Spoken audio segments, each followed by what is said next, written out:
Price lord, hallelujah. ದೇವರ ನಾಮಕ್ಕೆ ಸ್ತೋತ್ರವಾಗಲಿ. ಪ್ರಾರ್ಥನೆ ಮಾಡಿಕೊಳ್ಳೋಣ. ಸರ್ವ ಸೃಷ್ಟಿಕರ್ತನ ತಂದೆಯ ದೇವರೇ, ಮಗನ ದೇವರೇ, ಪರಿಶುದ್ಧಾತ್ಮನೇ, ನಿಮ್ಮ ನಾಮಕ್ಕೆ ಸ್ತೋತ್ರ ಸ್ವಾಮಿ. ಈ ದಿವಸ ಈ ಸಮಯ ಕೂಡ ನಿಮ್ಮಿಂದ ನೇಮಕವಾದಂತಹ ದಿವಸ ಸಮಯ, ಅದಕ್ಕಾಗಿ ನಿಮಗೆ ಸ್ತೋತ್ರ. ಈ ದಿವಸದ ಸಂದೇಶ ಭಾಗವನ್ನು ಹೇರಳವಾಗಿ ಆಶೀರ್ವದಿಸಿರಿ. ನಿಮ್ಮ ಪವಿತ್ರಾತ್ಮರ ಮೂಲಕ ನಡೆಸುವುದಕ್ಕಾಗಿ ನಿಮಗೆ ಸ್ತೋತ್ರ. ಯೇಸುವಿನ ನಾಮದಲ್ಲಿ ಪ್ರಾರ್ಥಿಸಿದ್ದೇನೆ ನಮ್ಮ ತಂದೆ, ಆಮೇನ್. ಇದನ್ನು ಕೇಳುತ್ತಿರುವ ನನ್ನ ಸಹೋದರ ಸಹೋದರಿಯರೇ, ನಿಮಗೂ ನನ್ನ ಹೃದಯಪೂರ್ವಕವಾದಂಥ ಈ ದಿವಸದ ನಮಸ್ಕಾರಗಳು.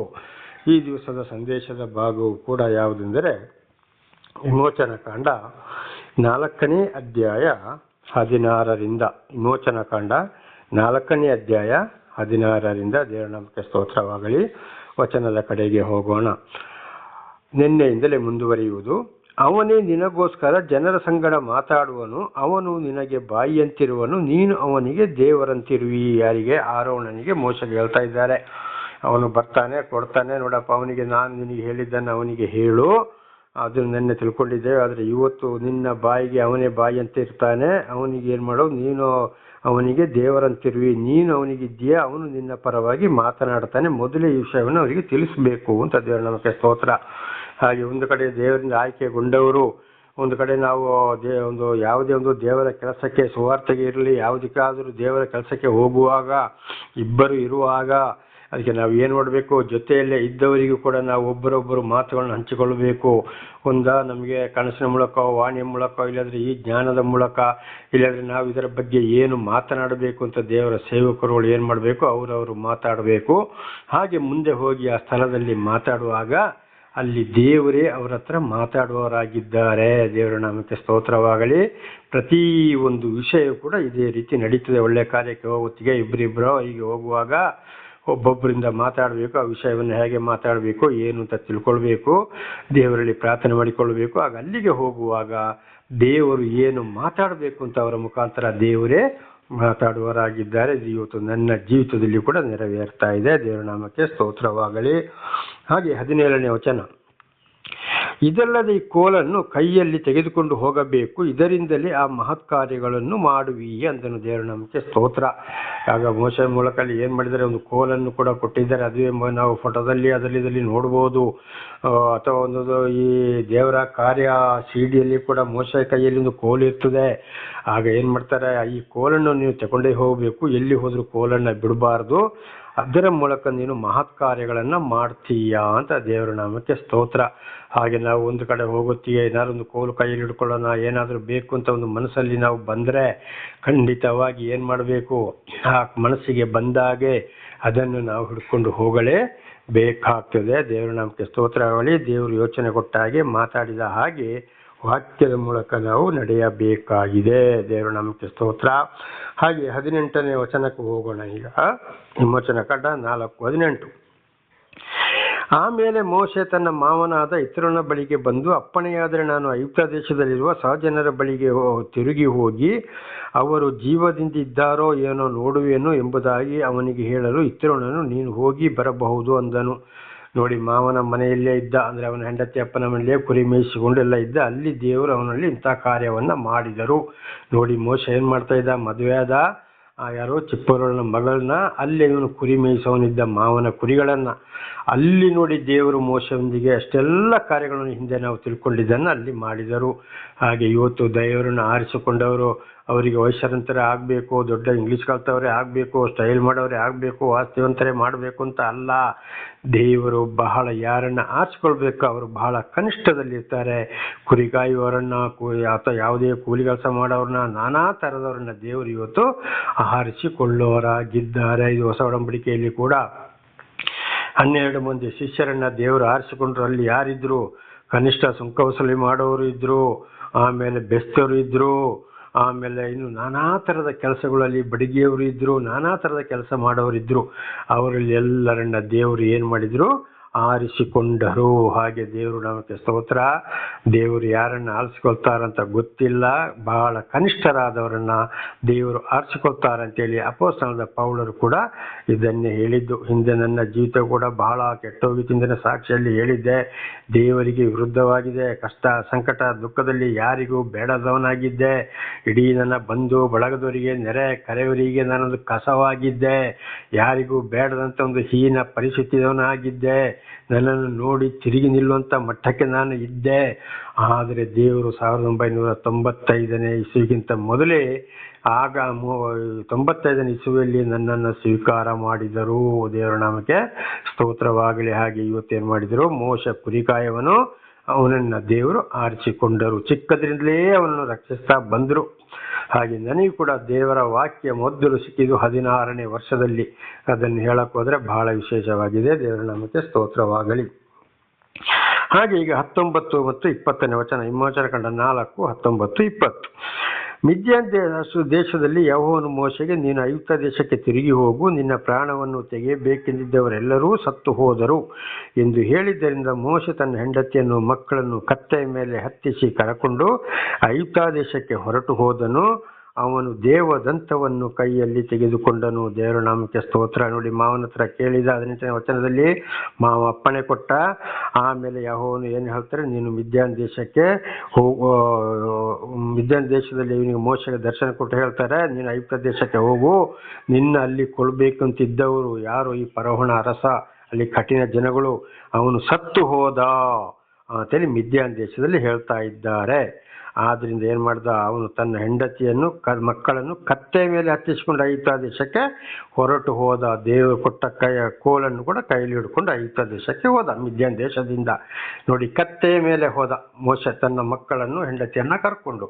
ಯೇಸುಸ್ವಾಮಿ ಜೆರುಸಲೇಮಿಗೆ ಕೂಡ ಹೋಗಿದ್ದು ಹೊಸ ಒಡಂಬಡಿಕೆಯಲ್ಲಿ ಓದುವಾಗ ನಾವು ಕತ್ತೆಯ ಮೇಲೆ, ದೇವರ ನಾಮಕ್ಕೆ ಸ್ತೋತ್ರವಾಗಲಿ, ಕತ್ತೆಯ ಮೇಲೆ ಹೋದ್ರು. ಅದುವೇ ಇಲ್ಲಿ ಮೋಶೆಯನ್ನು ಕೂಡ ಕತ್ತೆಯ ಮೇಲೆ ಐಗುಪ್ತ ದೇಶಕ್ಕೆ ಕಳಿಸಿದ್ರು. ಆಗ ಏನಿತ್ತು, ಈ ಬಸ್ ಇತ್ತ, ಟ್ರೈನ್ ಇತ್ತ, ಫ್ಲೈಟ್ ಇತ್ತ, ಕಾರ್ ಇತ್ತ, ಜೀಪ್ ಇತ್ತ, ಅವುಗಳಿಂದ ಬೈಕ್ ಇತ್ತ, ಏನಿತ್ತು, ಏನೂ ಇರಲಿಲ್ಲ. ಕತ್ತೆಯ ಮೇಲೆ ಪ್ರಯಾಣ ಮಾಡಿದ್ರು. ಈಗ ಸಾಧಾರಣ ಮನುಷ್ಯರು ಏನು ಮಾಡ್ತಾರೆ, ಆನೆ ಮೇಲೆ, ಕುದುರೆ ಮೇಲೆ ಪ್ರಯಾಣ ಮಾಡ್ತಾರೆ. ಆನೆ ಮೇಲೆ ಅಂಬಾರಿ, ಅದರ ಮೇಲೆ ಏನೆಲ್ಲೋ ಇವತ್ತು ಬಂಗಾರದ ಪೆಟ್ಟಿಗೆಗಳನ್ನ ಅದಕ್ಕೇನೆಲ್ಲೋ ಮಾಡಿ ಅದರ ಮೇಲೆ ಕುಳ್ಳಿರಿಸಿ ಸಿಂಹಾಸನ ಮಾಡಿ ಅದರ ಮೇಲೆ ಕುಳ್ಳಿರಿಸಿ ಮೆರವಣಿಗೆ ಮಾಡ್ತಾರೆ ಇವತ್ತು ಆನೆಯ ಮೇಲೆ. ಆಮೇಲೆ ಏನು ಮಾಡ್ತಾರೆ, ಕುದುರೆ ಮೇಲೆ ಪ್ರಯಾಣ ಮಾಡ್ತಾರೆ. ಕತ್ತೆಯ ಮೇಲೆ ಹೋಗ್ಲಿಕ್ಕೆ ಯಾರಾದರೂ ಒಪ್ತಾರೋ? ಇಲ್ಲ. ಮೋಶೆಯನ್ನ ದೇವರು ಕಳಿಸಿದ್ರು. ದೇವರ ಹಳೆ ಒಡಂಬಡಿಕೆಯಲ್ಲಿ ಆಪ್ತ ಶಿಷ್ಯ ಮೋಶೆ ದೇವರಿಗೆ.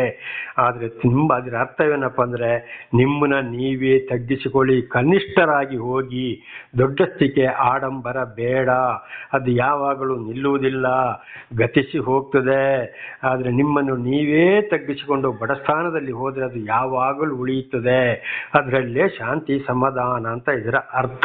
ಹಾಗೆ ನೋಡಿ, ಸರ್ವ ಸೃಷ್ಟಿಕರ್ತನಾದ ಪರಮಾತ್ಮ ಭಗವಂತನು ಯೇಸೆಂಬ ನಾಮದಲ್ಲಿ ಭೂಮಿಗೆ ಬಂದಾಗ 2025ನೇ ವರ್ಷದ ಹಿಂದೆ ಮೊದಲ ಶತಮಾನದಲ್ಲಿ ಜೆರುಸಲೇಮಿಗೆ ಹೋಗಿದ್ದು ಕೂಡ ಯಾವುದರ ಮೇಲಾಗಿದೆ, ಕತ್ತೆಯ ಮೇಲೆ ಹೋದ್ರು. ನೋಡಿ, ಸರ್ವವನ್ನು ಸೃಷ್ಟಿ ಮಾಡಿದಂಥ ದೇವರು ಭೂಮಿಯಲ್ಲಿರುವುದು ಎಲ್ಲವನ್ನು, ಭೂಮಿಯ ಕೆಳಗಿರುವುದು ಎಲ್ಲವನ್ನು, ಆಕಾಶ, ಸೂರ್ಯ, ಚಂದ್ರ, ನಕ್ಷತ್ರ, ಗುಡುಗು, ಮಳೆ, ಪ್ರತಿಯೊಂದನ್ನು ಸೂರ್ಯ ಚಂದ್ರರು ಕೂಡ ನಡೆಸೋರು. ದೇವರ ಮಾತು ಮೀರಿ ಅವು ಕೂಡ ನಡೆಯುವುದಿಲ್ಲ.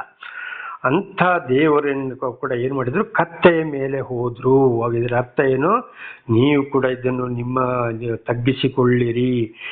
ನನಗೆ ಇವತ್ತು ಆನೆ ಇದೆ, ಅದು ಇದೆ, ಇದಿದೆ, ಅಂಥ ಮನೆ, ಇಂಥ ಬಂಗ್ಲೆ ಅಂತ ಹೇಳಿದರೆ, ಈಗ ನೋಡಿ ಒಂದೊಂದು ಕಡೆಗೆ ಸುನಾಮಿಗೆ ದೇವರನ್ನ ಮರೆತು ಜೀವಿಸಿದರೆ, ದೊಡ್ಡ ಸ್ಥಿತಿಯಲ್ಲಿ ಜೀವಿಸಿದರೆ ಏನಾಗ್ತದೆ, ಒಂದು ಕಡೆ ಸುನಾಮಿ ಬರ್ತದೆ, ಬೆಟ್ಟಗುಡ್ಡಗಳು ಜರಿಯುತ್ತವೆ, ಭೂಕಂಪ, ಭೂಮಿ ಒಡೆದು ಹೋಗ್ತದೆ, ಬೆಂಕಿ ಬೀಳ್ತದೆ, ಚಂಡಮಾರುತ ಒಂದು ಬಡ್ಕೊಂಡು ಹೋಗ್ತದೆ.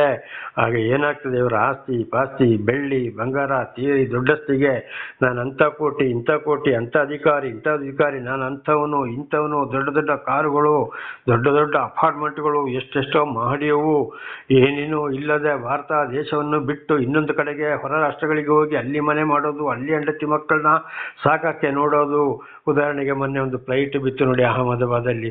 ಏನಾಯ್ತು, ಭಾರತ ದೇಶವನ್ನು ಬಿಟ್ಟು ಗಂಡ ಹೆಂಡತಿ ಮಕ್ಕಳು ಹೋಗಿ ಲಂಡನ್ನಲ್ಲಿ ಮನೆ ಕಟ್ಟಿ ಅಲ್ಲಿ ವಾಸ ಮಾಡಲಿಕ್ಕೆ ಹೊರಟವ್ರ ಕಡೆಗೆ ಏನಾಯ್ತು, ಸರ್ವನಾಶ. ನೋಡಿದಿರಾ, ದೇವರು ಕೊಟ್ಟ ದೇಶದಲ್ಲಿ ನಾವು ಚೆನ್ನಾಗಿ ನಮ್ಮನ್ನು ನಾವೇ ತಗ್ಗಿಸಿಕೊಂಡು ನಡೆದ್ರೆ ಖಂಡಿತವಾಗಿ ನಮಗೆ ಏನೂ ಆಗುವುದಿಲ್ಲ. ಇದು ಇಂಥ ಉದಾಹರಣೆಗಳು ಬೇಕಾದಷ್ಟು ಇವತ್ತು ಬೇಕಾದಷ್ಟು ಹಣವಂತರು ಕೂಡ ನಾನಾ ರೀತಿಯಲ್ಲಿ ಅವರು ಇವತ್ತು ನಡೆದಾಡ್ತಾರೆ. ಬಡತನವನ್ನು ಮರೀತಾರೆ. ಬಡವರು ಬೇಡವೇ ಬೇಡ, ದೇವರಂತೂ ಬೇಡವೇ ಬೇಡ. ಅವರ ಕೆಲಸ, ಹಣ ಸಂಪಾದನೆ, ಅವರ ಆಟ ಮಾತುಗಳೇ ಬೇರೆ. ನಾನೆಂಬುದಾಗಿ ಅವರು ನಡೀತಾರೆ. ಕೊನೆಗೆ ಅವರ ಪರಿಸ್ಥಿತಿ ಜೈಲಲ್ಲಿ ಕೊಡಿಯುವ ಪರಿಸ್ಥಿತಿ ಕೂಡ ಬರ್ತದೆ. ಕೈದಿಗಳ ಕಾಲ ಕೆಳಗೆ ನೀವು ವಾಸ ಮಾಡಬೇಕಾಗ್ತದೆ ಅಂತೇಳಿ ಯೆಶಾಯನ ಗ್ರಂಥದಲ್ಲಿ ಸ್ಪಷ್ಟವಾಗಿ ಯೆಹೋವ ದೇವರು ಹೇಳಿದ್ದಾರೆ. ಅಂಥವ್ರು ಇವತ್ತು ಅನೇಕರು ಜೈಲಲ್ಲಿ ಕೊಳಿತಾ ಇದ್ದಾರೆ. ಜಾಮೀನಲ್ಲಿ ಬರ್ತದೆ. ಕೋರ್ಟಿಗೆ ಹೋಗಿ ಜಡ್ಜಿ ಮುಂದೆ ಕೈ ಕಟ್ಟಿ ನಿಂತುಕೊಳ್ಬೇಕಾಗ್ತದೆ. ಅವರ ಪರವಾಗಿ ಹೋಗಿ ಲಾಯರ್ಗಳಲ್ಲಿ ವಾದ ಮಾಡಬೇಕಾಗ್ತದೆ. ಕಾರಣ ದೊಡ್ಡಸ್ತಿಗೆ ಗರ್ವ ಅಹಂಕಾರಗಳಾಗಿವೆ. ಅದಕ್ಕೆ ಇಲ್ಲಿ ಮೋಶೆಯನ್ನು ಕೂಡ ದೇವರು ಕತ್ತೆಯ ಮೇಲೆ ನಡೆಸಿದ್ರು. ಯೇಸುಸ್ವಾಮಿ ಕೂಡ ಕತ್ತೆಯ ಮೇಲೆ ಹೋದ್ರು. ತಗ್ಗಿಸಿಕೊಳ್ಳಿರಿ.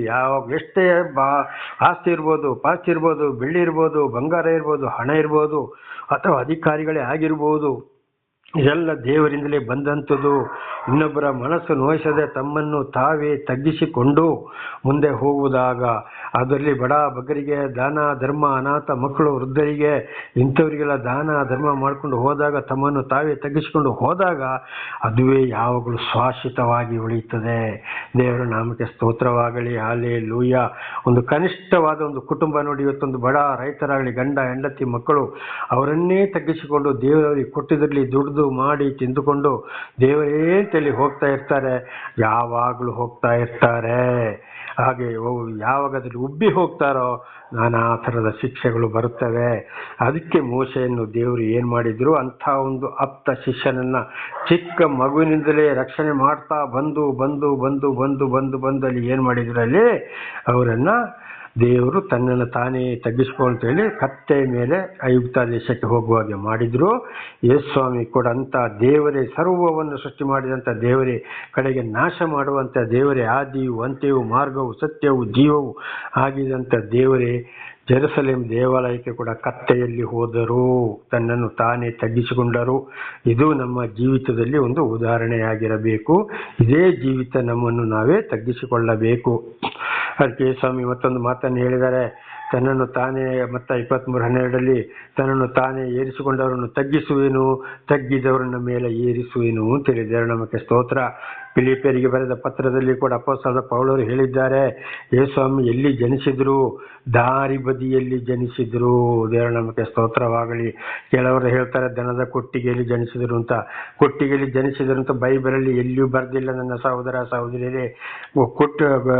ದನದ ಕೊಟ್ಟಿಗೆ ಅಂದರೆ ಗೋಧಿಯಲ್ಲಿ ನಾರು ಮುಡಿ ಬಟ್ಟೆ ಅಂದರೆ ಪರಿಶುದ್ಧವಾದ ಬಿಳಿ ಬಟ್ಟೆಯಲ್ಲಿ ಸುತ್ತಿ ಮಲಗಿಸಿದ್ದು ಮಗುವನ್ನ. ಕೊಟ್ಟಿಗೆಯಲ್ಲಿ ಹುಟ್ಟಿದ್ರು ಅಂತ ಎಲ್ಲಿ ಆ ವಾಕ್ಯವೇ ಇಲ್ಲ. ಆದರೆ ಅದನ್ನು ಸಂಪೂರ್ಣವಾಗಿ ಹಿಂದೆ ಮುಂದೆ ಅರ್ಥ ಮಾಡಿದಾಗ ಅವರು ಹುಟ್ಟಿದ್ದು ದಾರಿ ಬದಿಯಲ್ಲಿ. ನೋಡಿ, ಅವರಿಗೆ ಹುಟ್ಟಲಿಕ್ಕೂ ಕೂಡ ಒಂದು ಸ್ಥಳ ಇರಲಿಲ್ಲ, ಮಲಗಿಸ್ಲಿಕ್ಕೂ ಕೂಡ ಇವತ್ತು ಐಷಾರಾಮಿ ಆಸ್ಪತ್ರೆಗಳಿಲ್ಲ, ಬೆಡ್ಗಳಿಲ್ಲ, ಐಷಾರಾಮಿ ಕೋಣೆ ಇಲ್ಲ, ಅಲ್ಲಿ ಡಾಕ್ಟ್ರುಗಳು ಅವರು ಇವರು ಯಾರು ಇಲ್ಲ. ದೇವರ ನಾಮಕ್ಕೆ ಸ್ತೋತ್ರ.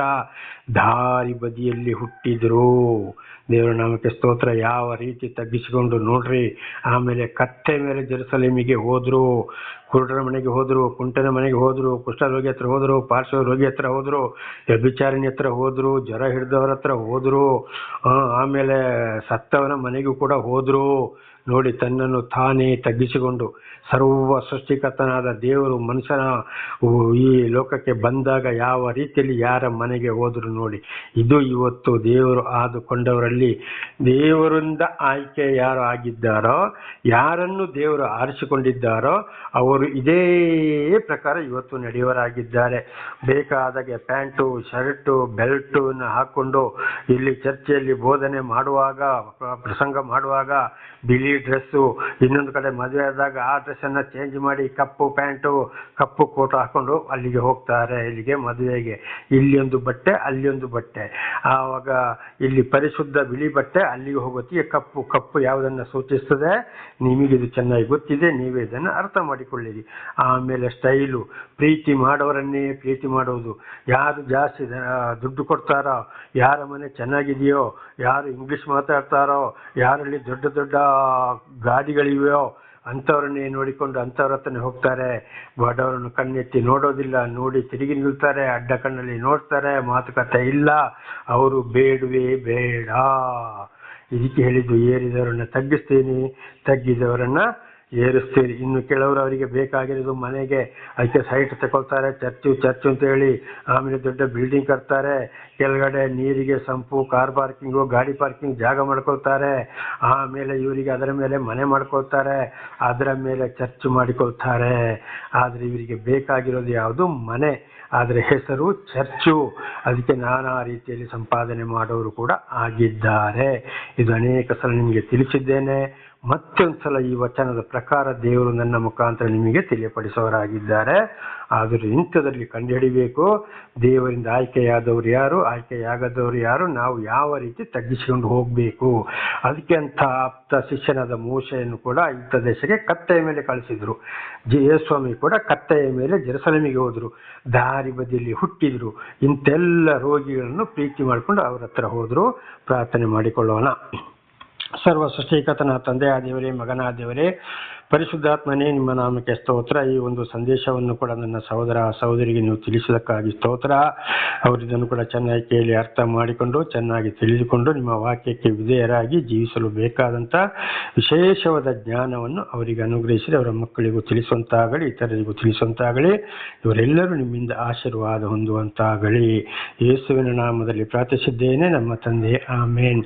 ಇದನ್ನು ಕೇಳುತ್ತಿರುವ ನನ್ನ ಸಹೋದರ ಸಹೋದರಿ, ನಿಮಗೂ ನನ್ನ ಧನ್ಯವಾದಗಳು. ದೇವರು ನಿಮ್ಮನ್ನು ಹೇರಳವಾಗಿ, ನಿಮ್ಮನ್ನು, ನಿಮ್ಮ ಮಕ್ಕಳನ್ನು ಆಶೀರ್ವದಿಸಲಿ. ಶಾಂತಿ, ಸಮಾಧಾನ, ಆರೋಗ್ಯವನ್ನು ಕೊಟ್ಟು, ನಿಮ್ಮ ಮಕ್ಕಳಿಗೆ ವಿದ್ಯೆ ಬುದ್ಧಿಯನ್ನು ಕೊಟ್ಟು, ಅವರು ಕೂಡ ಮುಂದೆ ದೇವರೊಂದಿಗೆ ಜೀವಿಸಲು ಬೇಕಾದಂಥ ವಿಶೇಷವಾದ ಜ್ಞಾನವನ್ನು ದೇವರು ಕೊಟ್ಟು ಅವರೆಲ್ಲರನ್ನು ಆಶೀರ್ವದಿಸಲಿ. ಯೇಸುವಿನ ನಾಮದಲ್ಲಿ ಪ್ರಾರ್ಥಿಸಿದ್ದೇನೆ ನಮ್ಮ ತಂದೆಯೇ, ಆಮೇನ್, ಆಮೇನ್, ಆಮೇನ್.